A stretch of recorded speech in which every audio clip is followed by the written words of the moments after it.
Wall Street's main indexes rose on Tuesday as Janet Yellen advocated for a hefty fiscal relief package before lawmakers. Goldman Sachs' quarterly profit crushed Wall Street's estimates, while Bank of America's bottom line fell but breezed past analysts' targets. Closing out his presidency, President Donald Trump leaves behind an even more polarized America, where thousands are dying daily from COVID-19. The economy is badly damaged and political violence has surged. These and more on TFT News.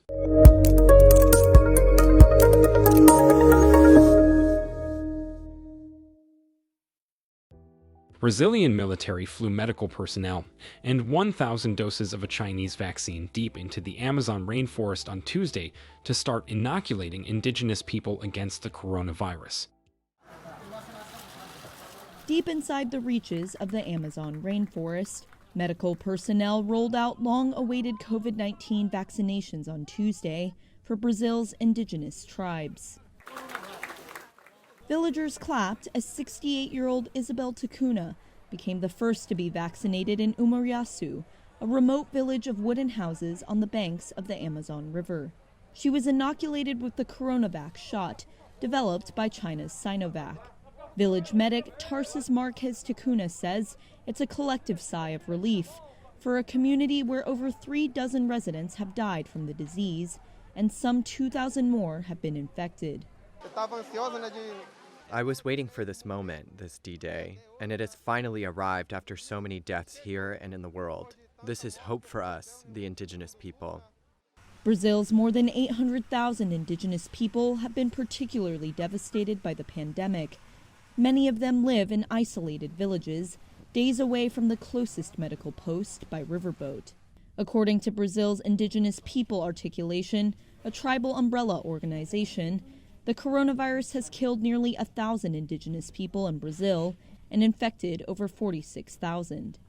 The country's right-wing government has faced criticism for its slow response to the disease, which has killed more than 210,000 Brazilians so far.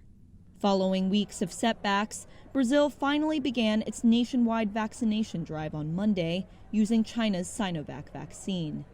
But shipments of the active ingredients needed for local manufacturers to fill the vaccine doses have still been delayed, threatening to further hamper their distribution.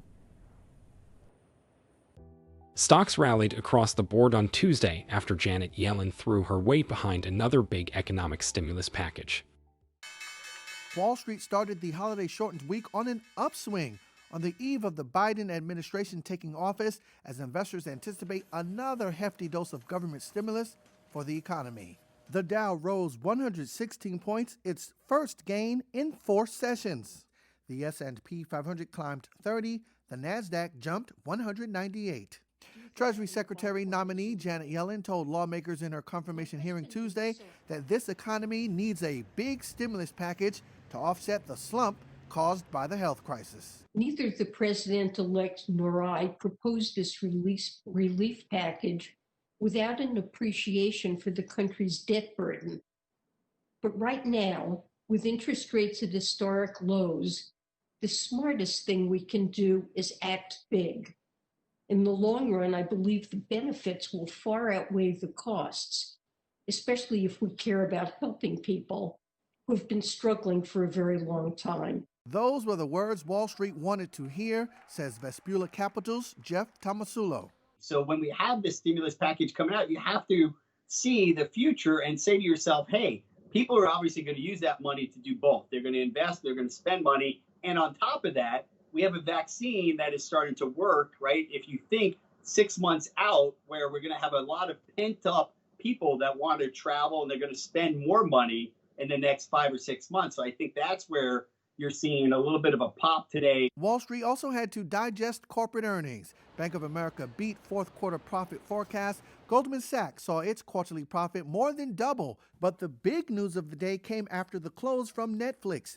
Faced with increased competition from Disney Plus and a growing list of others, the streaming giant still trampled paid subscriber forecasts. It took in 8.51 million new watchers last quarter, almost 2.5 million more than expected. Shares jumped after the results.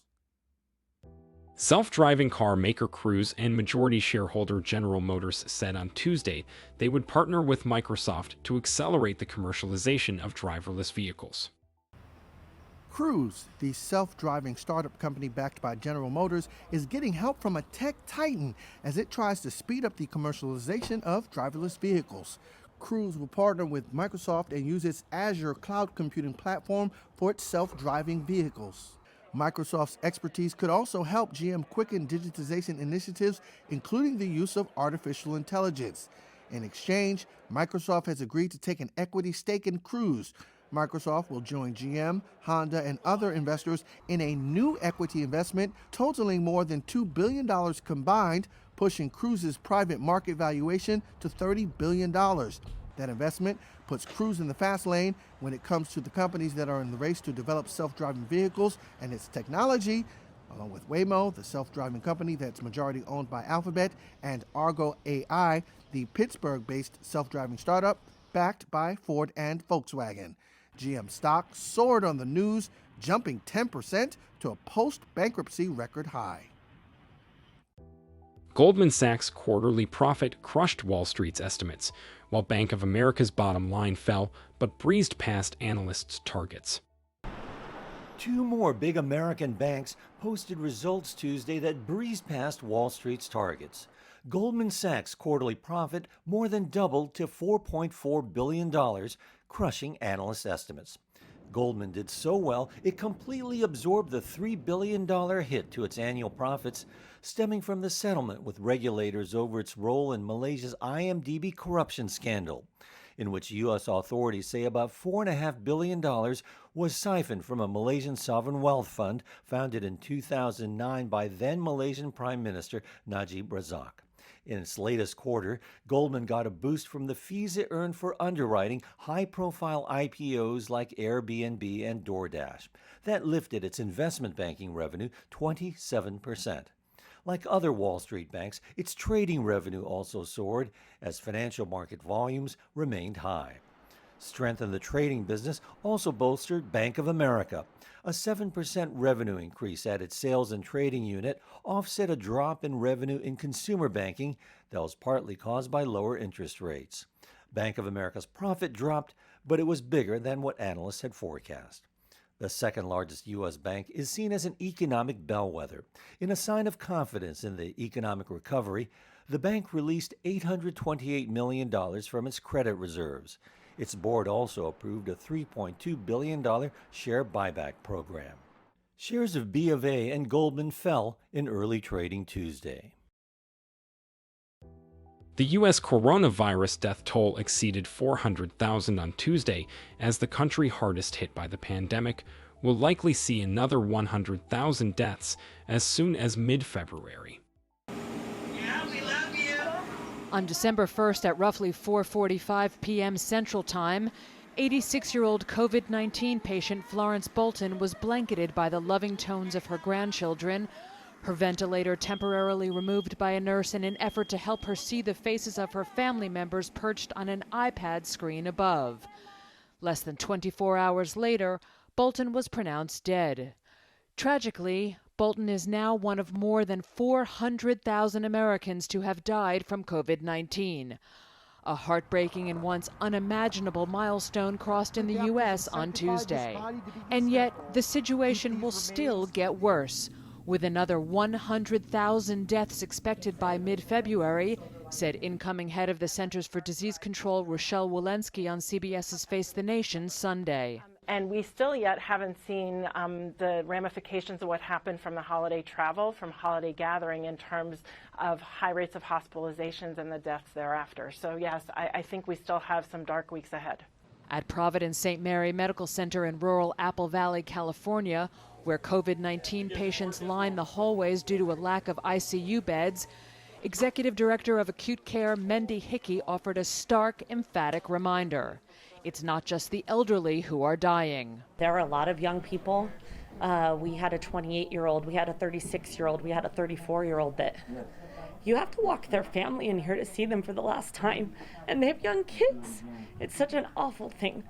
And I just think, gosh, if we had just been a little bit more careful, we could have spared that person's life.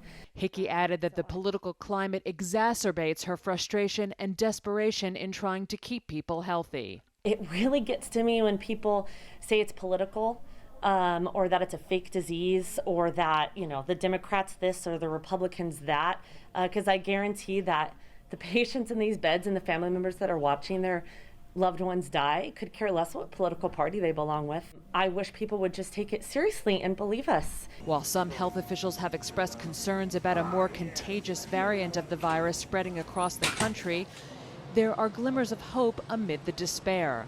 Like in California, a surging hotspot since November, but where last week's hospitalization numbers began to decline, prompting California's Health and Human Services Secretary to say, quote, "It's the biggest signal to me that things are beginning to flatten and potentially improve." Closing out his presidency, President Donald Trump leaves behind an even more polarized America.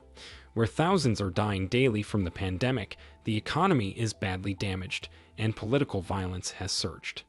I, Donald John Trump. When U.S. President Donald Trump delivered his inaugural speech in January 2017, he painted a bleak picture of a broken country which he promised to fix. This American carnage stops right here and stops right now. But 4 years later, Trump will depart the White House and leave behind an even more polarized America. Where thousands are dying daily from the COVID-19 pandemic, the economy is in tatters, and Washington is in crisis. Just 2 weeks ago, scores of Trump supporters stormed the U.S. Capitol in a deadly siege that left 5 people dead and a nation shaken. Just before the attack, Trump, in a speech, encouraged his supporters to express their anger over an election he insists, without evidence, was stolen from him. We fight like hell, and if you don't fight like hell, you're not going to have a country anymore. That led to his second impeachment, this time on a charge of inciting an insurrection. Another Senate trial will follow. His refusal to concede defeat to Democratic President-elect Joe Biden comes as Trump's term ends amid a swirl of untruths that millions of Republicans have taken to heart, creating a serious challenge for the new administration to win their trust. We had an election that was stolen from us. But you can't ever accept when they steal and rig and rob.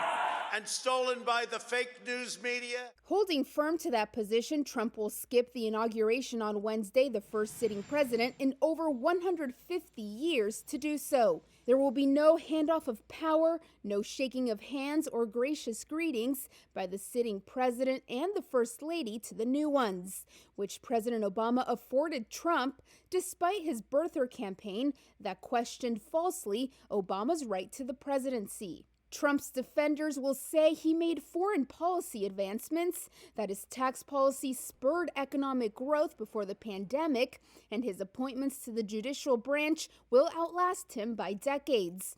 But opponents say Trump did little to help the very millions of voters who supported him. He sought repeatedly to kill the Affordable Care Act, also known as Obamacare, which helped millions of Americans get health insurance. His tariffs war with China hurt American farmers and didn't trigger the U.S. manufacturing revival he had promised. And his tax cuts mainly benefited the rich.